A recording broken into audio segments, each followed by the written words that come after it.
Live, Laugh, Larceny discusses true petty crimes that may be disturbing to some. Or could be easy listening to all you psychopaths out there. All stories are based on actual events, but details may vary. Listener discretion is not advised.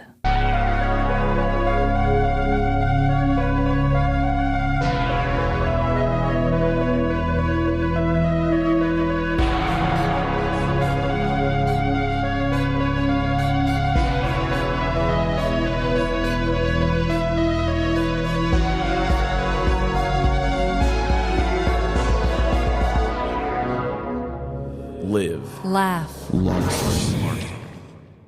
Welcome to Live, Laugh, Larceny. More tempting than a Snickers in your litter box. This is Trevin. And I'm Amanda, and hell to the no would I ever be tempted by that. I was thinking if I had kids, I would hide Snickers and candy bars in the litter box and teach kids to treat it like excavating for like goodies, but also just scooping the poop out in the process. Oh, but then would they unwrap it and eat it? Well, yeah. But... Oh, no, Trevin. We got to go over some things about safety with children. So, Trevin, what is your dreadful dilemma this week? My dreadful dilemma this week is a dilemma that I feel like I've been living with for my whole life. And you know what? I'm a little heated, and I think I got to get it off my chest. Okay. So I don't know what it's like in other states, but I live here in Missouri, and it is just plagued with motorcycles on the road. Oh, yeah. And I don't want to be a hater towards motorcyclists. I know there's a lot of men who go through midlife crises and have to have one. But I found a new annoyance with them with my new job because I work more in the city now and I deal with more like crammed traffic. And traffic used to not be a thing I would deal with that much, so I didn't usually get too heated. But anytime I get in a traffic jam now, it's like the anger of the last 10 traffic jams all come back. Oh. It's like when you get in a fight in a relationship and then they say something and you're like, I just brought up the thing we made a truce about earlier, but now I'm back at it again. This just triggered the last 12 years of our life. Exactly.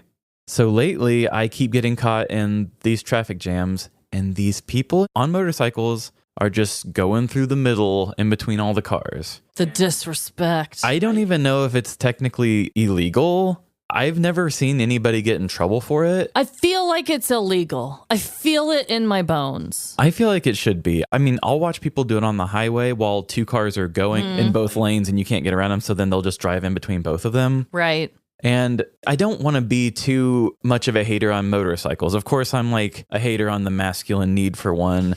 And I hate these people who can't just follow the rules because I can't break the rules. So why should you be able to? Yes. But I also understand, like, I see a lot of signs and I have a lot of people that I've grown up around that have all these like, oh, please look out for the motorcyclist. We need to worry about the motorcyclists and stuff like that. And it's like, I totally get it.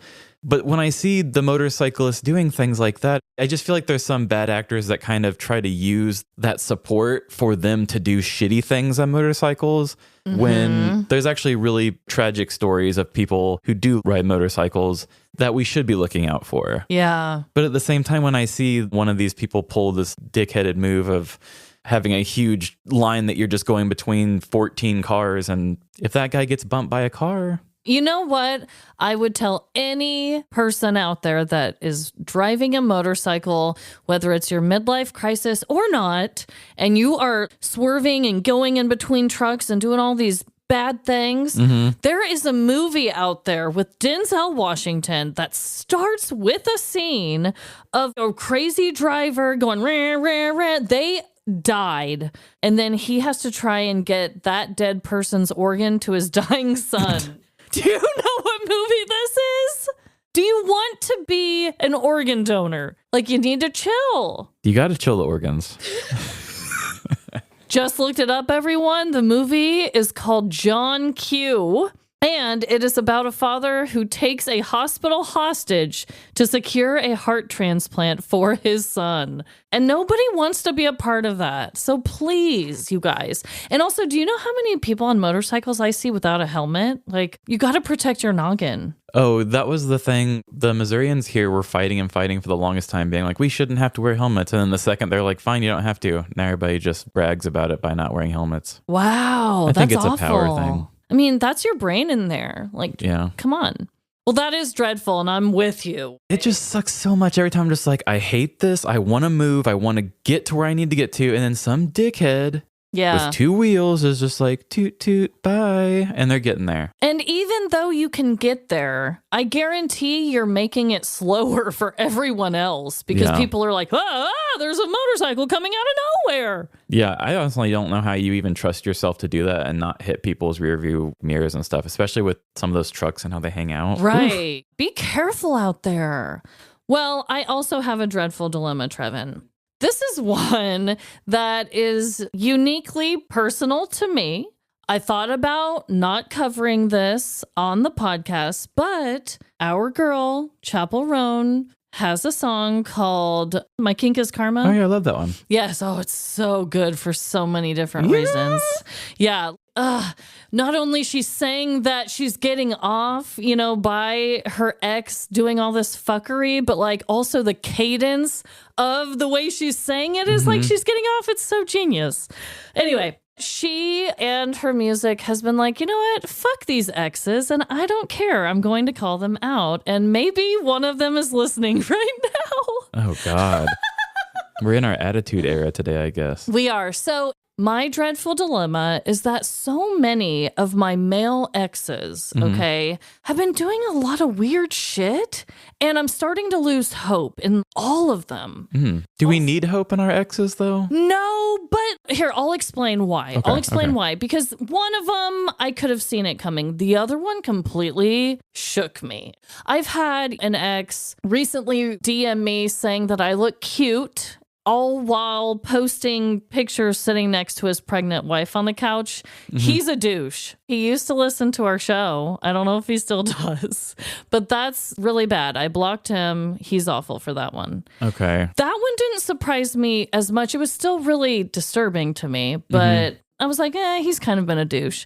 Now, the one that really bothered me, though, Trevin, is that I actually friend zoned a guy because he was too nice when I was like young. Okay, like that toxic shit that girls do sometimes. I was like, he's just too good of a friend. He's too good of a guy. Like, blah, blah, blah. I need to be in my wild girl era type of thing. And I thought surely out of all the exes of my life that he would be like the gold standard. Like, you didn't always have bad taste in men, you had a few good ones along the way. He recently put out a weird cryptic Facebook message for everyone to see, basically taking ownership for betraying his fiance or something. So I don't know what he did, but all I'm saying is, what the fuck is going on? All of my female love interests from the past are doing fine. They have families, they have careers, they have beautiful lives. They don't check in on me inappropriately, like all these things. But the men are just really doing the most lately. I don't have an answer for this. I've been recently seeing a lot more of it too in different men that I know and just the way that they handle their business and whatnot. And also our friend Molly, just hearing all these different little dating stories and some of the dating profiles I see from these guys. And it's just like the things that you put yourself out there for, like first impression, this is what I show you. And it's like, really? I know. Oh my God. I know. So I can totally get why anybody would feel helpless in the current state of things. But I also do believe that at this age in our lives, this is a time in my life where I feel like I've got a new vision on things and on people and the way they speak and stuff like that. And I think some of that is also just you honing in your skills on picking up on that stuff. And I do firmly believe that at those younger ages, you probably were very blind to a lot of that. Oh, absolutely. I think we can all agree that we've had exes that treat us horribly back in the past that in our current state would not accept. But I thought maybe I picked a few good apples along the path. But guys, I really don't think I did. No, I can say 2 maybe for me that are normal, good people, or at least that I don't have weird feelings about. But yeah. Yeah, same for you. Same. So today we are going to be sharing killer facts with one another. Hello? We've traced the facts. They're coming from inside the house. Killer facts. We are, and it's my week to go first. I saw this thing in the news, and sorry if this has become a bigger story that everybody just knows, and it's like the big current events thing. I saw this in the news, and it kind of blew me away, and I thought it's a conversation that I want to have with you because I don't think you're aware of it. But it blew me away, and this really scared me. Oh my God. Okay, tell me. You were like, can we do killer facts this week? I've got a good one. I was like, oh, hell. Yes. In the news just this last week, wrongful death suit against Disney serves as a warning to consumers when clicking I agree. Have you heard about this? What? I'm just coming from an AP News article about Disney, but this is something that's happened. I'm just going to go word for word on this, and then we'll just kind of break it down. Okay. A wrongful death lawsuit against Walt Disney Parks and Resorts is serving as a reminder to consumers of the importance of reading the fine print when signing up for a streaming service or smartphone app. The lawsuit was filed by the family of a New York woman who died after eating at a restaurant in Disney Springs, an outdoor dining, shopping, and entertainment complex in Florida owned by Disney. Disney is arguing that the lawsuit should be dropped because the plaintiff, the woman's husband, once signed up for a trial subscription of the Disney Plus streaming service. That service, they argue, includes a subscriber agreement in which the customer agrees to settle any lawsuit against Disney out of court through arbitration. Such agreements, which customers quickly consent to by clicking I agree when downloading an app or a streaming service, are so stacked against the consumer that it's often difficult to offer good legal advice. Wow. So a 42-year-old woman who was a doctor went to this place and she ate, and she told them that she had like an extreme nut allergy and some other allergy. They were like, oh yeah, we'll make sure we get you taken care of.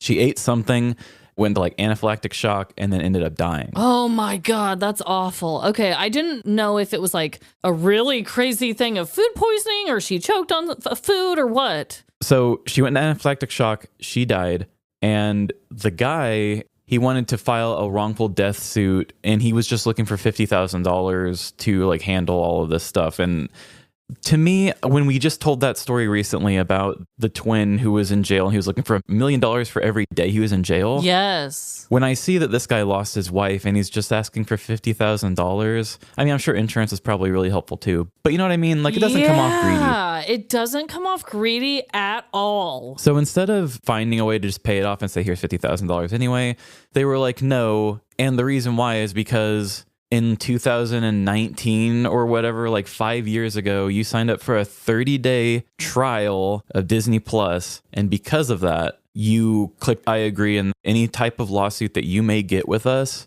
we can settle it out in arbitration because you agreed to that. That is absurdity and terrifying.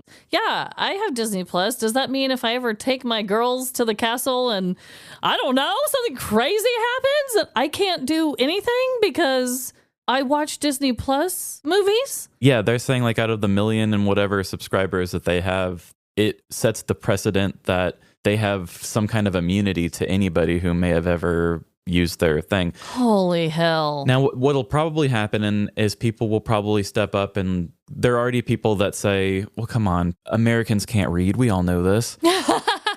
And this is the internet age where everything's fine printed and you have to say, I agree to do anything. Yeah. They're like, these are kind of losing their power because we're all so dumb. So we've got to find another way around this. Yeah. So because of this issue, we're probably going to see a big change in that, or at least some people really scrutinizing it.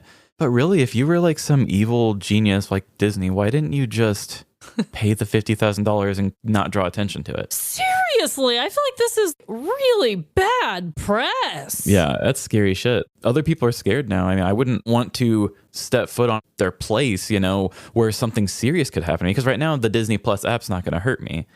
Right. But if I go someplace where Disney is in charge of my food or my water, or I know. else, That's what I'm saying. that's scary as hell. Like all the parents out there that's like a dream trip to take with their kid, they're going to be like, I don't know. Mm-hmm. That's not good. This is extremely new. I mean, like, who knows? It might be more developed by the point this episode comes out, but I just wanted to share this. And it's like, this is a crazy story and it blows my mind. Yeah. And that's a scary thing that is very Black Mirror that I hope we put a stop to. Yeah. Please do it so soon for the sake of all things Mickey Mouse. So I also have a killer fact. And mine's a little more quirky, I'd say, than that's yours. good. You know, a little less dark. So I got great info from Wikipedia and also from this museum's official website, which I will share in a moment. But today I wanted to tell you all about the Museum of Bad Art. Have you ever heard of it? No, but I love the idea of it already. I love it too. I had to give it a shout out. So the website is museumofbadart.org. The museum is located in Boston, Massachusetts, which you are going to be going to Massachusetts. I'll be going to Massachusetts this year, but also, as long as I can make it, True Crime Podcast Festival next year is in Boston proper. Oh my God. Maybe I could go see that bad boy. Maybe both of us could one day. So the museum's aim is to celebrate the labor of artists whose work would be displayed and appreciated in no other forum. It was founded in 1993 after antique dealer Scott Wilson showed a painting he had recovered from the trash to some friends. His friends then suggested that he start a collection. And before I move on, Trevin, I do want to show you the actual picture that inspired this entire museum, okay? Oh, it's going to have to be real bad. So this was the painting that was found in the trash by the antique dealer, Scott Wilson. They titled it Lucy in the Field with Flowers. It's oil on canvas and it's by unknown, acquired from trash in Boston. Oh, it's lovely. I was expecting it to be way worse. No, I will make a video and show it, and we'll post it on our social media. So basically what it looks like to me, you guys, is if you've ever seen the cartoon Recess from the 90s, it looks like that cranky old woman. I don't remember her name. Was she just like the teacher that looked over the recess area? And she wasn't the principal. Was she the vice principal? Who was she? But she was this cranky old woman with short white hair and weird pointy teeth and glasses, and she wore a blue dress. I mean, it kind of looks like her frolicking through a field of flowers, no? Yeah, I can see that. I thought that was a really funny inspiration to start this whole place. Now, the permanent collection includes over 700 pieces of art too bad to be ignored, in which 25 to 35 pieces of art will be displayed at each time. Also, on their website, the mission of the museum, bring the worst of art to the widest of audiences. Ooh, that's catchy. Isn't that so good? I want to be a certified bad artist and get my stuff in there. Same. I looked and looked and looked. I don't know what you have to do. I'm assuming there wasn't even like a place on their website that was like, submit your bad art. I mean, if it's only 700 pieces and they've been going since the 90s, it seems like they're pretty selective. Could our stories be bad art? It's like, what is this? Is this serious? Is this sad? Is this stupid? What's all the poop jokes for? I know. We have to go visit there because I need to know how we get in. Yes. I would be honored to have a piece of art on their walls. Maybe we'll be like the petty guy who put his own art on the wall there. Oh my God, Trevin, you've done it again. You magnificent bastard. And just because of your magnificent idea, I think I'm going to reward you with some ads. Oh boy.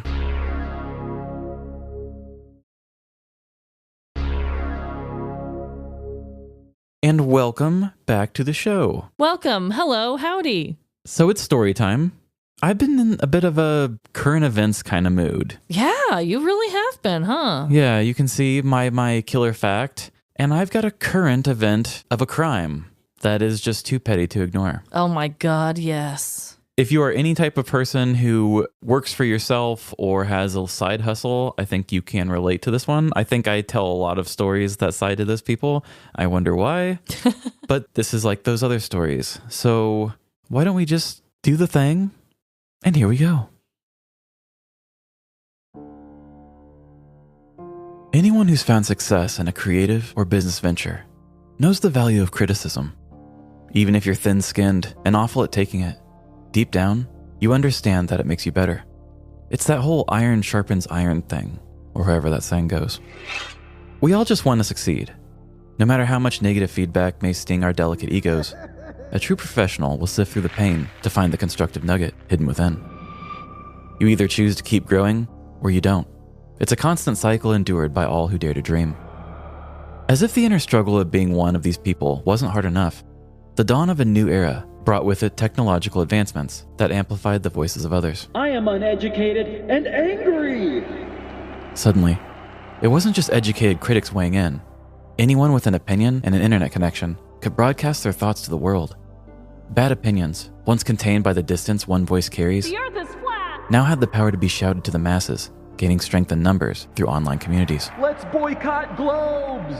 Fast forward to our dystopian present, where unvetted opinions wield as much power as the loudest voice shouting them, forging truth in the heat of a hot take. The sheer volume of the uninformed can scare companies into canceling products, recasting actors, and make the McRib seasonal. Today, I want to show you just how much strength lies in numbers, regardless of who's innocent in the end, and how sometimes the worst thing a person can receive isn't a harsh word, but a bad review. Oh shit! There's a lot of returns. 14, 15. Order up! More boxes? Hey Jennifer T, have you gotten those Amazon returns inspected for recirculation? You're 2 pallets behind your day's quota. I'm sorry, sir. I just really have to pee. There's an empty Dr. Pepper bottle in the cubby next to you. Fill it up and get back to work. I better see some packages getting approved, and I don't care how you do it. Yes, sir! I can't believe I put up with these working conditions just to afford the highest tier on a small podcast Patreon. Alert! Jeff Bezos has lost $400 due to your lollygagging. Prepare for the hose.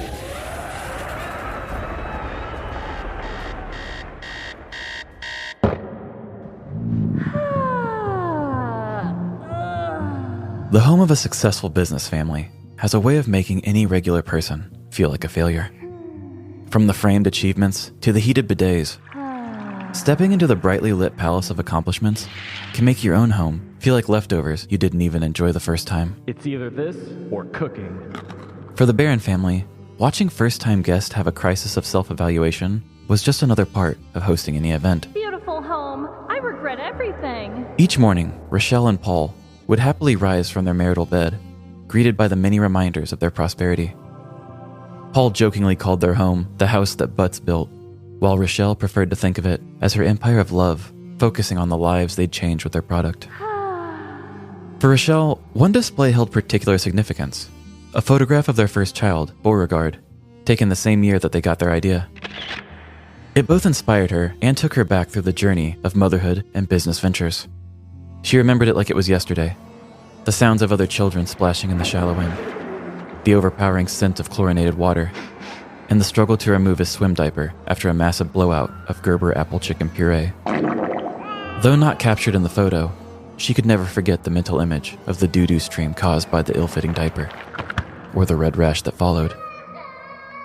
During Rochelle's daily expositional walk, she always followed up Beau's candid swimming photo with the giant picture framed atop the family mantle.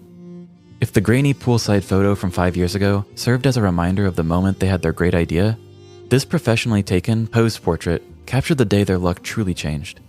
Rochelle, Paul, and Beauregard stood beaming alongside Rachel Ray on the stage of her TV show. I used to have a cooking show.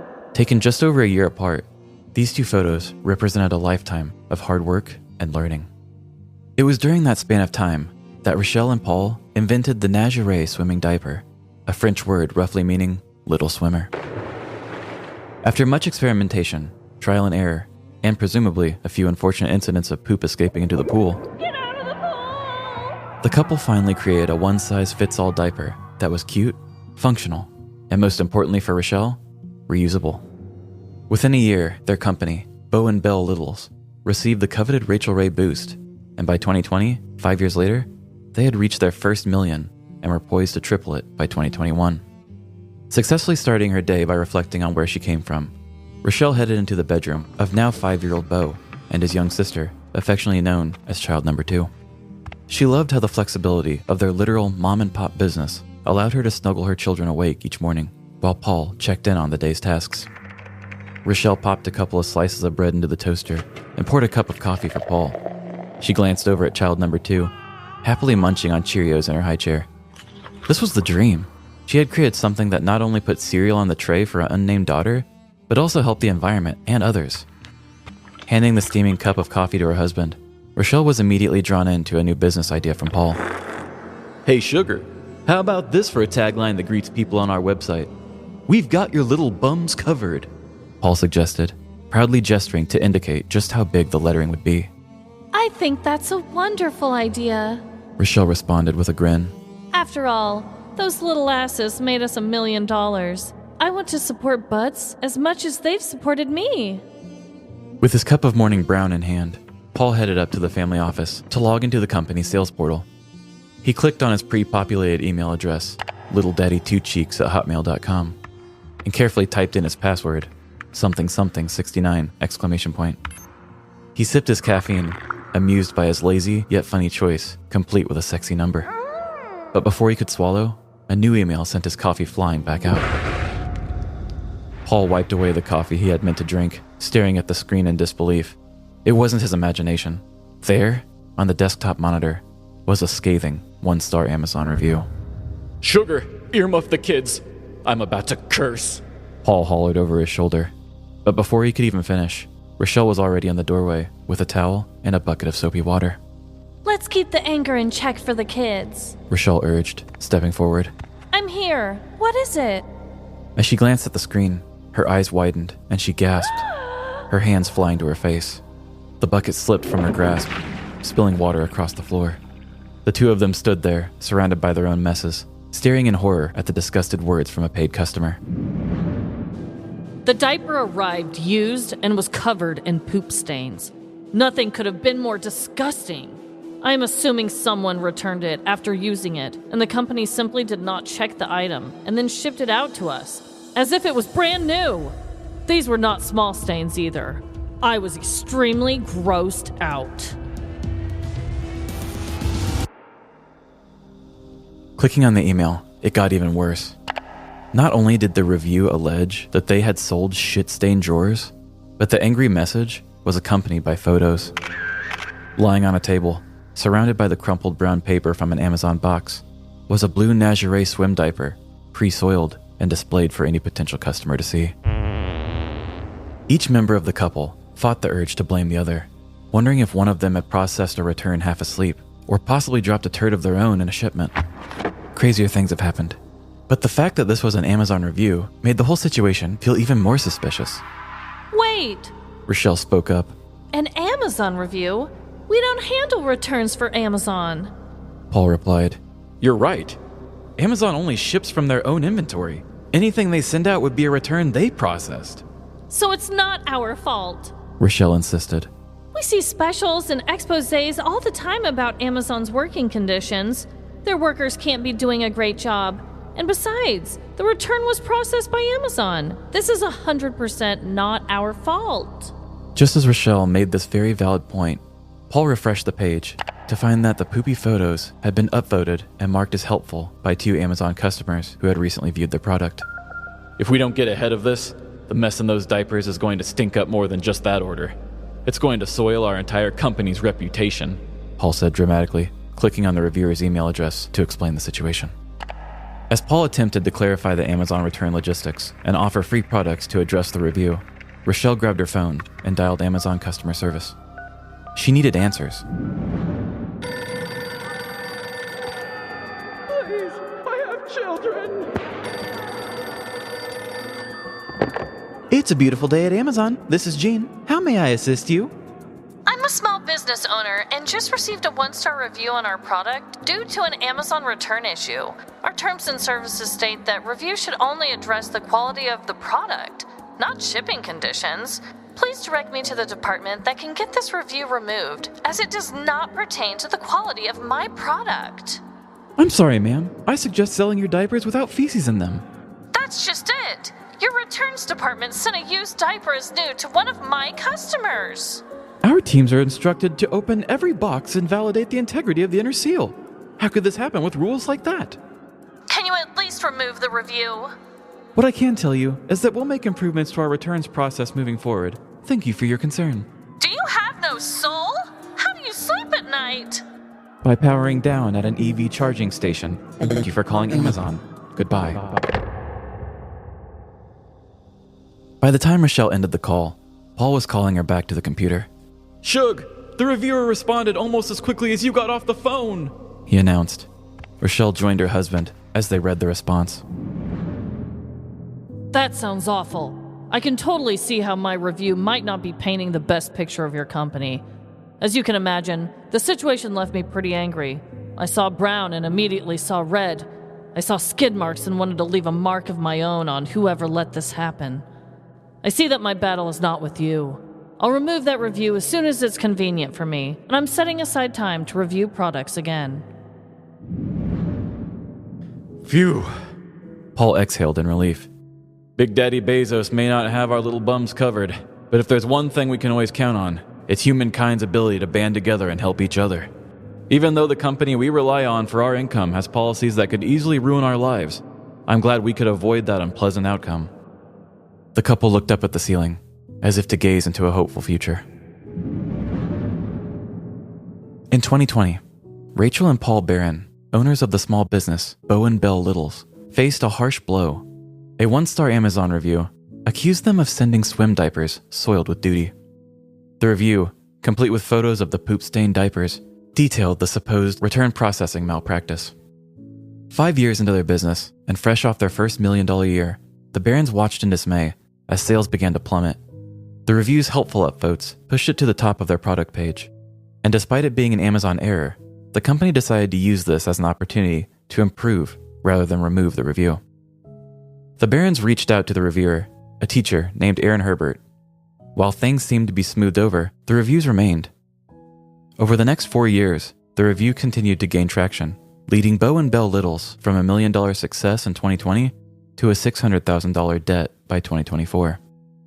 It wasn't until July of 2024 when Bloomberg published an article that the company finally addressed the issue. Their statements reaffirmed their commitment to improving the returns process and declared, quote, "There is no data to suggest that this was anything but an isolated incident.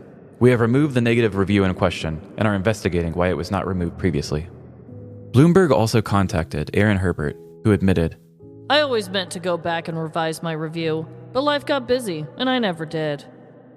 Now, the Barron family is left to dig themselves out of 4 years of debt and poor PR, all while continuing to do business with a company that could repeat the same mistakes. It's a staggering amount of power for a single corporation, and it's hard to imagine the helplessness of tying your family's livelihood to such a system. This story not only highlights the pitfalls of dealing with large corporations and the struggles of independent companies, but also illustrates the impact of a single negative review. We often don't realize how much weight our words carry when we vent our frustrations online. In this case, one disgruntled teacher's review became the most costly critique of her life, not shaping a child's mind, but costing a company millions over poop-stained britches. Who knows how many other negative reviews have caused damage, or how a positive review could have helped? I do know that we ask for 5-star reviews at the end of every episode, and while we have more listeners than reviews, I wonder how many of you, like Aaron Herbert, dismiss your reviews as inconsequential. Do you tell yourself you'll get to it later, only to unintentionally hurt an independent artist in the end? I look so unpopular. Your impact may not be as severe as the 1-star review, but your intentions are similarly innocent. I'm not trying to guilt you into leaving 5-star reviews, even though I'd love for the algorithm to loosen the vice around my balls. What I'm emphasizing is the power of a negative review and the deliberate harm it can cause. While this incident might be an isolated case, how many bad reviews are just dicks with cell phones?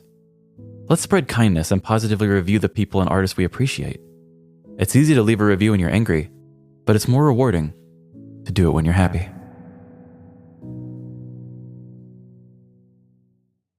Holy shit. I thought that you were going to connect the beginning where the employee was having to pee into the Dr. Pepper bottle, showing how bad it is working at Amazon.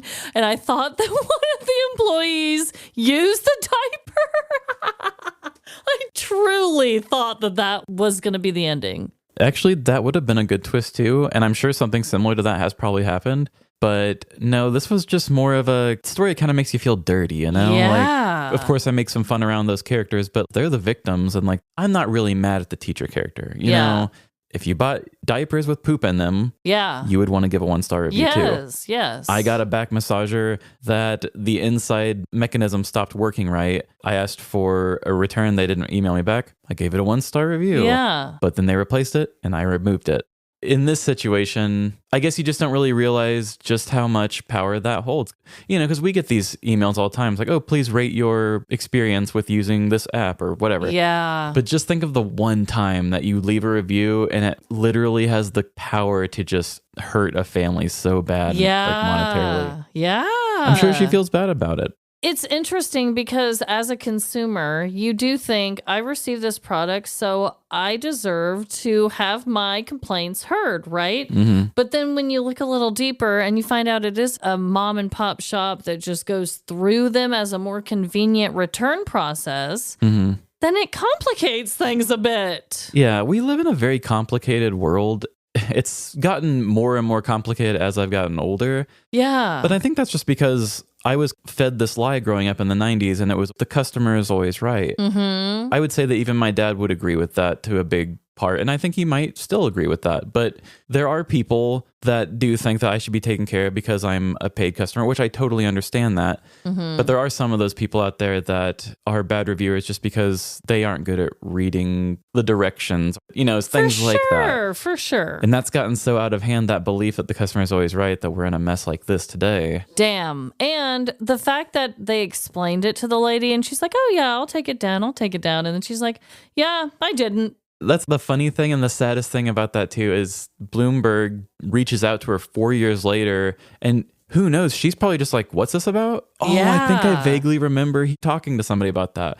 Well, I guess she remembers the poop story probably, but Yeah. she's probably just like, oh yeah, I do remember the people asked me to take it down, and shit, I just didn't get to it. Sorry, you're a big company, whatever. Yeah. Could you just imagine just being like, oh, remember that tiny thing that you shrugged off as nothing? Well, because of that, this family lost over $1 million and is in major debt now. It's such an easy mistake to make. Yeah. It's just like leaving a light on in the house for too long. It's just one of those easy things. I ignored a request for a review. Blah. Happens all the Yeah. time. That's the thing that I get hung up on the most, is just the power of that right there.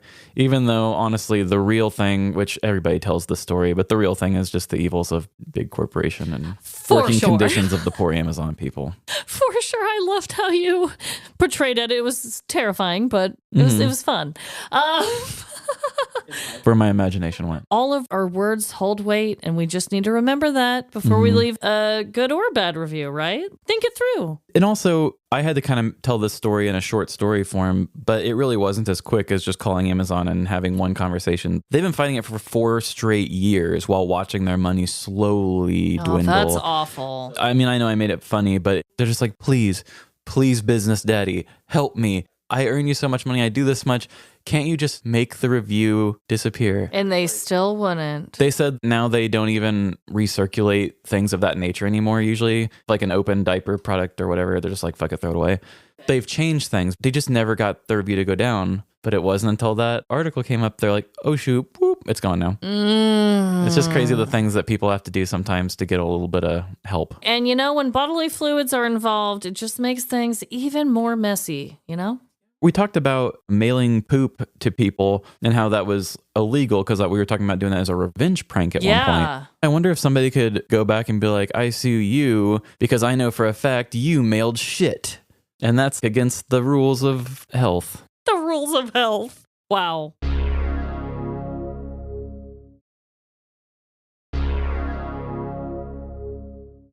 I have to confess. Uh-oh, you didn't write one? No. I definitely did. Wouldn't that be some shit if we got to this part of the recording and I'm like, sorry, Trevin, I ran out of time. It's like, for a podcaster, you are terrible with communication. No, my confession is that I may have gotten a little too involved in the story this week. I had a hell of a time writing it. It's one of those that I definitely took massive creative liberties for. Okay. I haven't done one of those in a while, but I had a vision for it. And the 2 main characters today also have familiar names if you are the felony level of Patreon. So be on the listen for that. Can I cut you off real quick? Yes. I actually did have a listener in my story as well. The employee in the Amazon that was freaking out that you played as, who was getting bombarded and had to pee in the Dr. Pepper bottle. That was our listener and felony patron, Jennifer T.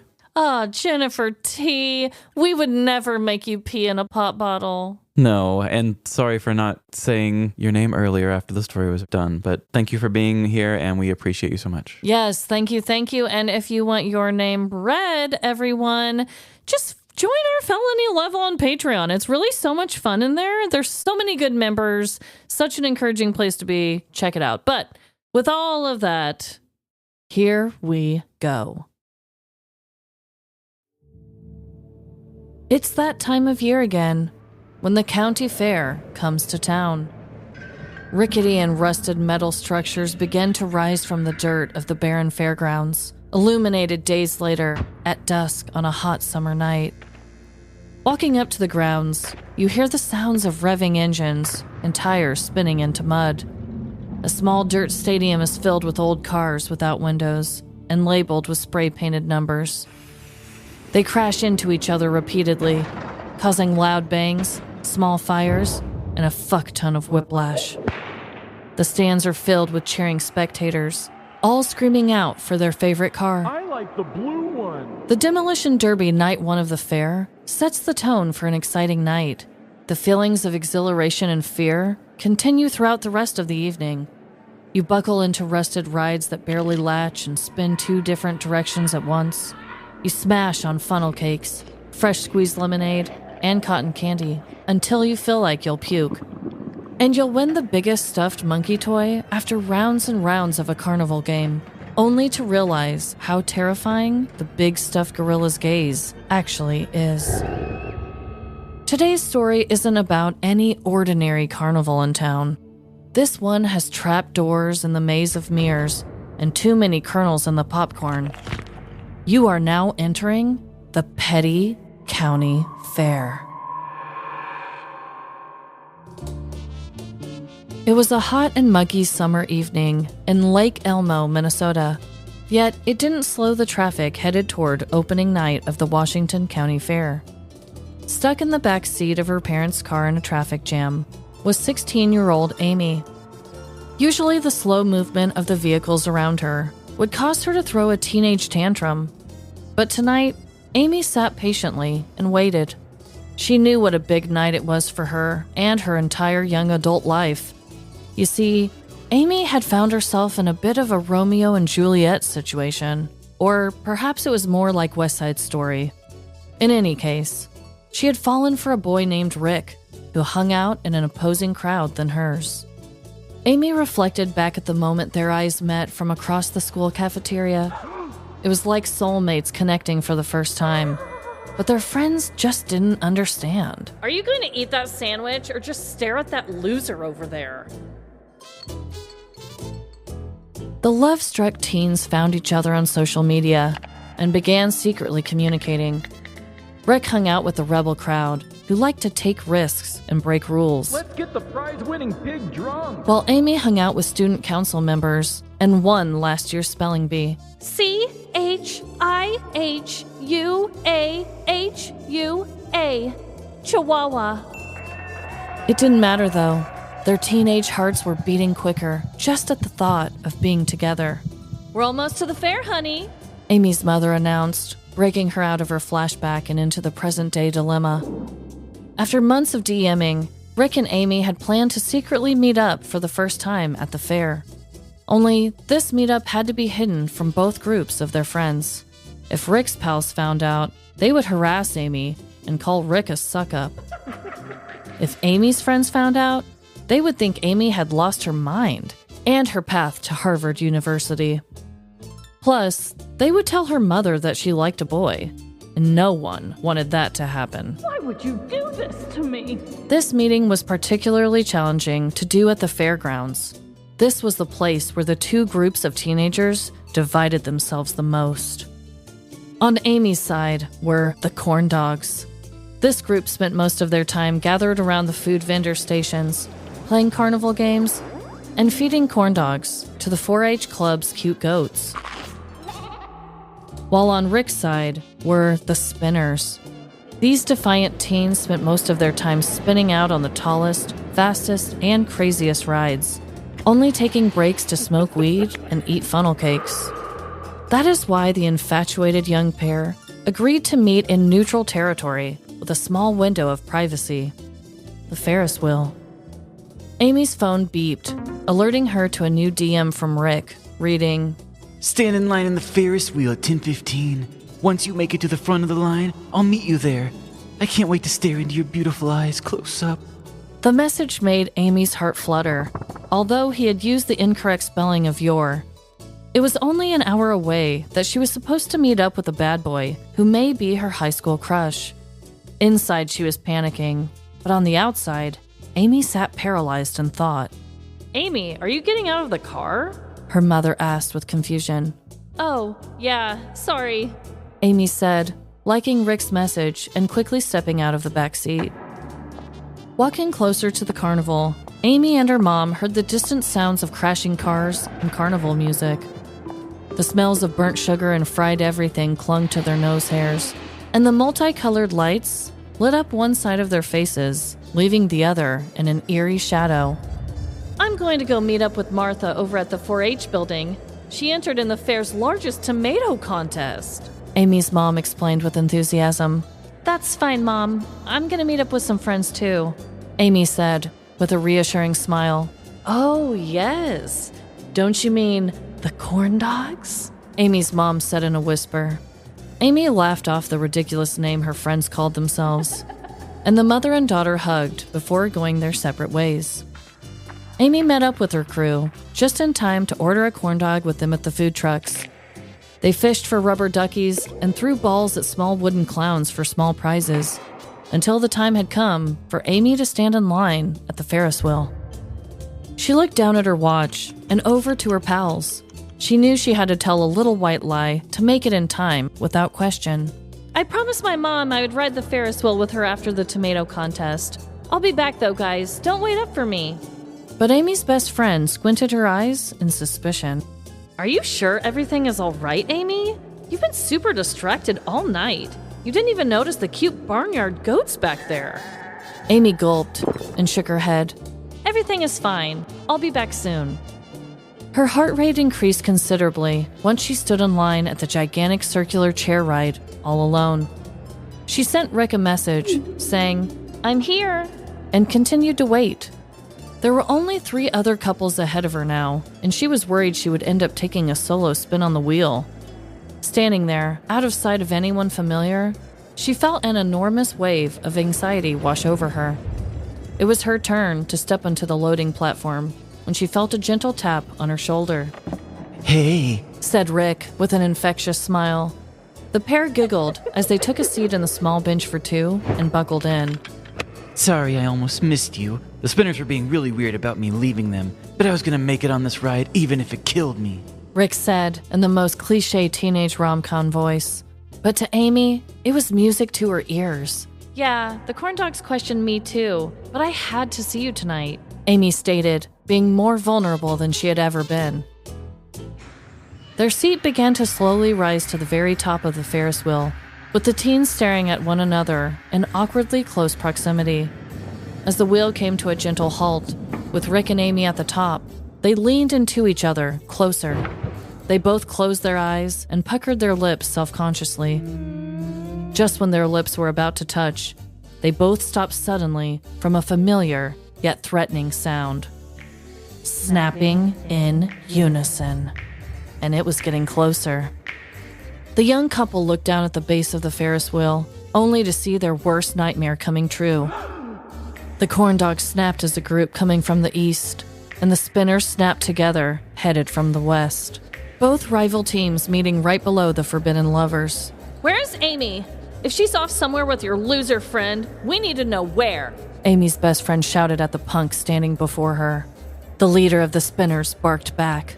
We don't know where your nerdy friend went, but if Rick is with her, they will be the biggest jokes in school. Before any other teenager could shout out another mean threat, the groups were charging at each other.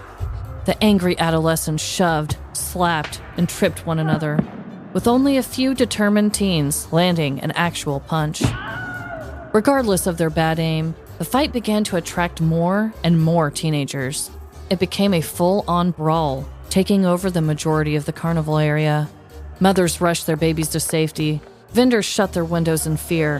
and multiple people's TikTok videos were interrupted because of the growing chaos. Loud kicks, shouts, and groans rang out over the eerie carnival music until it was all interrupted by police sirens. With police present, the mob of fighting teens dispersed, leaving nothing but stunned onlookers and stagnant rides.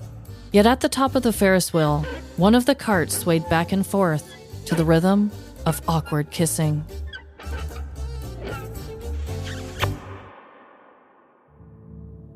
On Friday, August 4th, a large brawl took place at the 2023 Washington County Fair, held in Lake Elmo, Minnesota.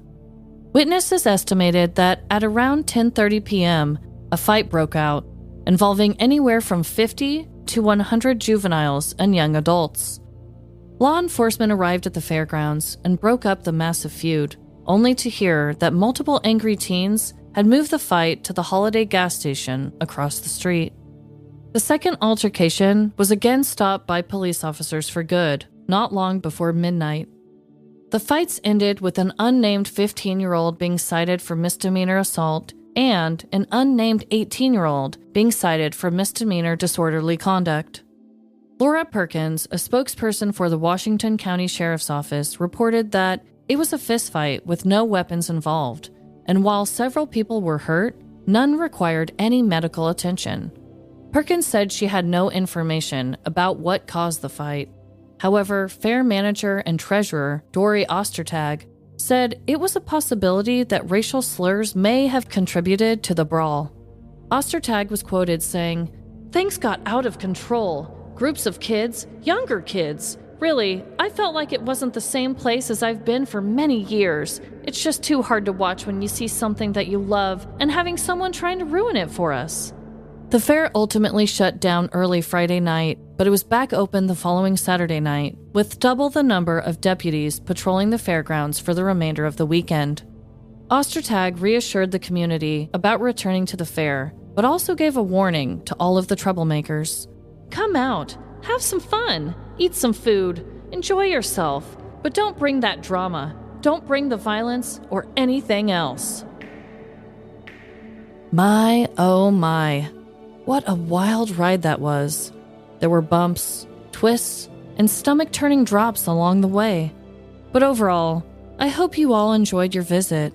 Please do come back if you dare, at the next annual Petty County Fair.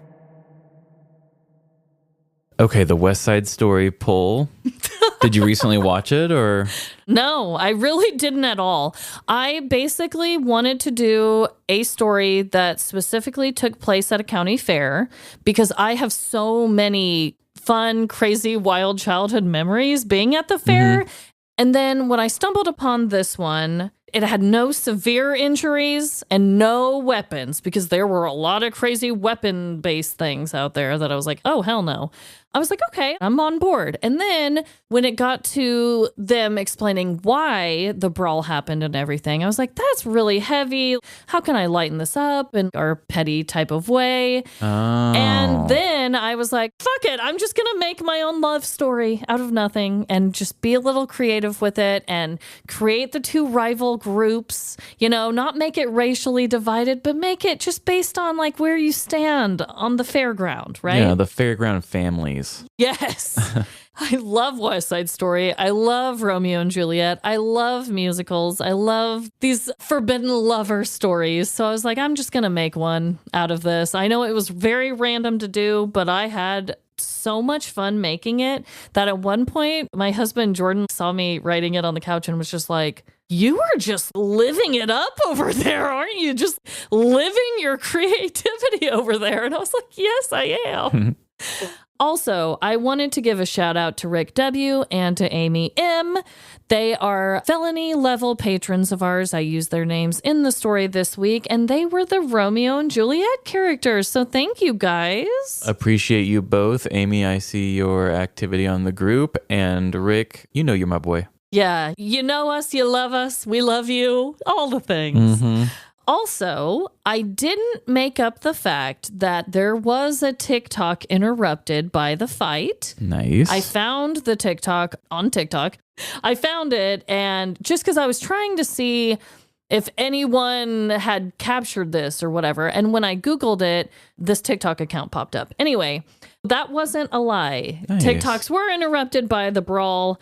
Have you actually seen the newest West Side Story? Yes. Oh, I haven't seen it. Did you like it? Oh, yeah, it was good. It looks like it was probably made well. I think it was like right around like pandemic. I think that hurt it. The only complaint that I had, because I thought the cinematography was great, I thought that the acting was great, the music, of course, was great. All of it was good. It's a classic movie, though, so of course, not everything is always going to align for people. But for me, the new one, the thing that I thought it was missing the most was the deep, passionate love that the couple felt towards each other, like it was life or death. Like You didn't feel the connection. I needed it to feel way more life and death, because a lot of death occurs in that story, and I wasn't fully convinced. Okay. But other than that, I thought it was great. Awesome. I mean, I still would like to watch it sometime. Yeah. As cinematography, the way they reinvented the songs and the way that it was filmed, they did a really good job. Nice. And I also appreciate that the real actors in the movie are doing the real singing, whereas in the original, the main girl wasn't. Yeah, that's true. Your angle of it by making it a state fair. I wasn't actually a big state fair goer. I was going as a to kid. ask you that. You weren't? No, my small town would do the like fall festival or whatever, where they would come and have them like set up 4 rides or whatever, and then they would just have the same photos behind the little glass. You know what I mean? Yeah. The little stupid cardboard frames with the glass coverage, and for some reason you'd buy that every time. So I would go to those, but I didn't do county fair stuff like that. Like I had some of those farming friends that would go, but I literally don't think I've ever been to one at all. Wow. So that's not something I relate to. I used to go almost every single summer to the Pratt County Fair out in western Kansas, middle of nowhere. Yeah. So Sorry about that. But you know what? Even though I wouldn't consider myself a country gal or anything close, I actually had a hell of a time every year with our friend Molly. Went with her every year, rode way too many rides, ate way too many sweets, petted all the barnyard animals. So I really took a lot of it from my personal experience. So yeah, if you haven't been to a county fair, I pretty much summed it all up for you as best as I could. Yeah, we were just not the kind of farmers that went to county fairs. We sell meat cows, so we didn't really need to go to the competitions of stuff. Yeah. But at that age, I wasn't as good of a people watcher. Yeah. So I would have loved it a lot more now. Oh man, they're fun. We should go to one, honestly. And around the time of this story, like the fair that I just covered, I think their fair this year took place either last weekend or the weekend before the time of us recording. So 'tis the season of county fairs around this time of year too. Well, wee doggy. Yeah, learn something new every day, Trevin, don't you? I guess so. I can't think of a connection. Yeah, that's what I was going to ask. This might have to be one for our listeners, and I bet you people in our new Facebook group will have a lot to say about this. Yes, that's actually a great idea. You know, we promoted the Facebook group and told people to join last week. I just want to say again, I was still so fresh into it at the time that I was just like, hey, it's here, cool. Just seeing everybody being so happy and enjoying themselves and sharing our humor has been really nice. So again, it's there. We do enjoy it. And I will let you all in the group help us figure this out, because I know you guys will help us because you're just so good. Yeah, no, the group is so amazing. I love them all. Well, I hope that everyone out there is just having the best week. And remember, no matter the crime, big or small, in the end, we're all doomed. We're all doomed, especially if we have a Disney Plus account. True. Bye. See ya. If you aren't ready for the Petty County Fair to be over, follow us on Patreon for more bonus content. And do you also get frustrated when a motorcycle passes you and stop traffic? If so, find us on social media, tell me about it in the group. Facebook, TikTok, Instagram, or Threads. And do you have dumb exes that make you want to commit a petty crime? Send us an email about them. livelaughlarceny@gmail.com. And if you learned anything from this episode, make it the power of reviews. Harness the power of 5 stars and give it to us wherever you rate podcasts. Apple, Spotify, or Good Pods.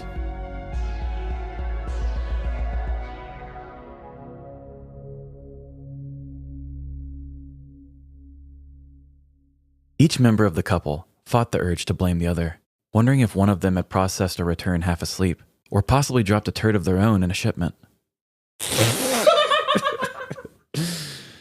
Yeah, who would have known? Could have easily been them.